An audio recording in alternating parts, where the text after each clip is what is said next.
Hello class, today I will be talking about Medicaid.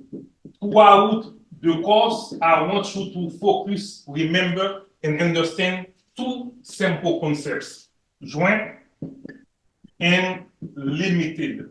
Joint is because Medicaid is a joint program that is funded by the federal government in your state, meaning that the laws may be different from state to state. Limited is become of the criteria of eligibility to receive Medicaid. To be eligible for Medicaid, the individuals must have limited income and limited assets. I am Professor Rousseau, and you are following class in session on Apostrophe Podcast, and today you're gonna learn a lot about Medicaid. Medicaid is a vital government program. It provides healthcare coverage to individuals and families with limited income and resources. The main goal of Medicaid is to provide, to ensure access to medical services for individuals, or better, to individuals with limited income and resources. There are several criteria to be eligible for Medicaid. There are 6 criteria to be eligible for Medicaid: income level, household size, we have citizenship or residence, we have assets, we have categorization requirement, and lastly, we have medical necessity or medical needs. All those criteria vary by state. Now, let's try to explain them one by one so we can better understand the actual criteria and what you are entitled if you want to apply for Medicaid. Income level. Medicaid is designed to assist individuals and families with low income. Eligibility is often determined based on your household income in relation to the FPL, Federal Property Level. Household size. The number of people in your household affect the income threshold for eligibility. Larger household may have higher income limits. Citizenship and residency. Generally, you must be a U.S. citizen or a qualified non-citizen and a resident of the state where you are to be eligible for Medicaid. One criteria that's really important is categorical requirements. Medicaid is available for specific categories of individuals such as low-income adults, pregnant women, children, elderly individuals, and people with disabilities. Assets. Asset limits. While some assets are exempt, there are often limits or non-exempt assets. This includes bank account, property, and other valuable possessions. In 2023, these equities limits range from $688,000 to $1 million, depending on your state. Medical necessities. Medicaid is designed to assist those with a demonstrated need for healthcare services. Certain medical conditions or disabilities may impact eligibility. Let's focus more on assets, and I will give you some examples so you can better understand. When it comes to Medicaid eligibility, we often hear about exempt and non-exempt assets. What are they And how can I help you understand them better? Medicaid consider certain assets exempt, meaning they don't count towards the eligibility determination. This may include primary residence. Also, it could include a single vehicle, one vehicle. It could also include some specific life insurance policy. Particularly, these assets are exempt. When you go apply for Medicaid, the state will not count them toward your eligibility. On the other hand, there are non-exempt assets. If exceeding certain limits might impact your Medicaid eligibility. Let's take an example so we can dive right in to better understand the eligibility when it's come to asset limits, whether they are exempt or non-exempt. Depending on your state, there is one criteria called asset limits or equity limits. The range is between 688,000 to 1 million. Let's use Alex as our example to better understand what we call asset limits or equity limits. Alex is considering applying for Medicaid benefits. Am I eligible? That's what he wonders.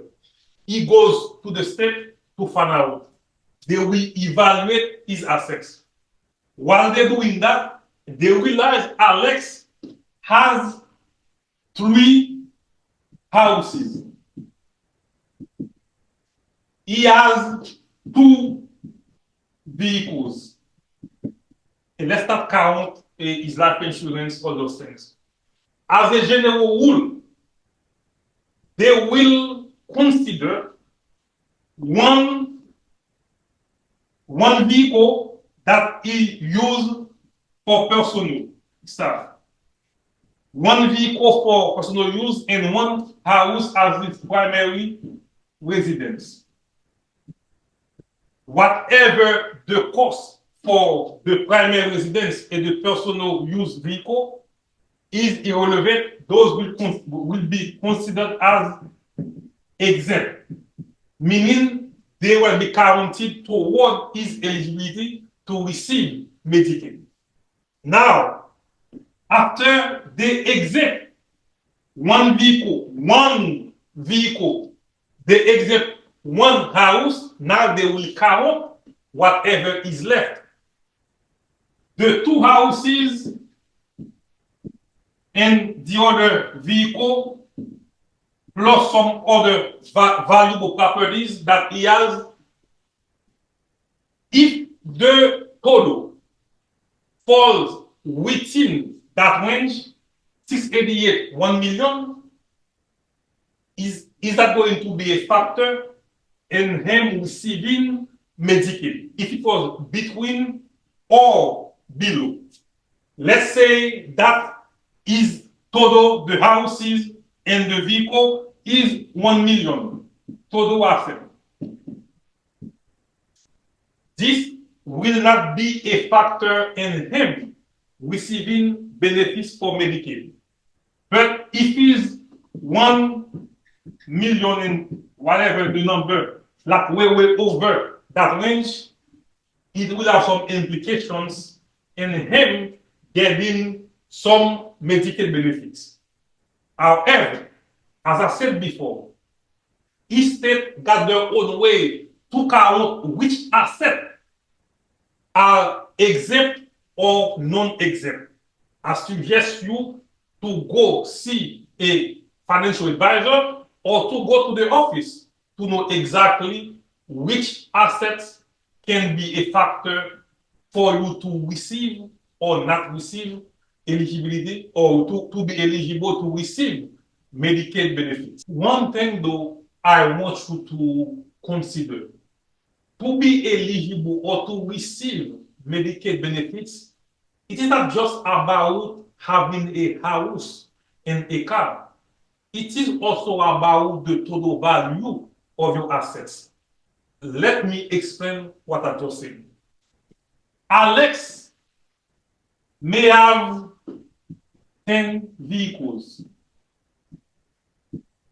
Maybe those 10 vehicles added together will worth 500,000. Or Jerome may have 2 vehicles and the price, the total could be over 1 million.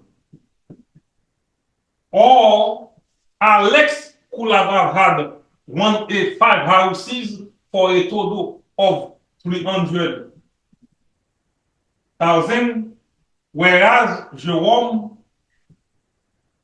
may have just 1 house for 2.5 million. So you can see, it's not what you have, it's the total of what you have. That will be a key indicator, a significant factor on whether or not you receive Medicaid benefit. What I'm saying, what I'm trying to say about having a house and a car is about the total value of the house and the vehicle, is because Medicaid considers the overall financial picture of the individual applying for benefits. It's about striking a balance where certain assets are protected to ensure individuals have a stable condition, while excess resources may impact eligibility. This highlights the importance of understanding state-specific rules. But right now, what can or what should Alex do in such a situation to make sure he's protected? Alex should seek advice from a Medicaid planning professional or a state Medicaid office. Professionals can assess the specific circumstances to provide him guidance on exempt and non-exempt assets and help him create a plan that aligns with Medicaid eligibility requirements. What other advice can I give to Alex? I will suggest that Alex create a trust, to create an irrevocable trust to protect his assets. Just so you know, it is not illegal. It's a way the law allows you to protect your assets. What can he do? Once again, with that trust, the way he can do that, he will transfer ownership. He will transfer ownership, so he will no longer have control over those assets. He will transfer ownership to a trustee. The trustee could be one of his children or anyone that he so choose. Those people now will control, will own those properties or those assets. And now, when he goes apply, Medicaid will not consider those assets. They will not be used because he doesn't own them. When they will evaluate his assets, whatever he put on the trust, whatever he transfers to a trustee, his family, those assets will not be counted toward his eligibility to receive Medicaid benefits. Professor Rousseau, class in session, Apostrophe Podcast. Thank you. See you next week.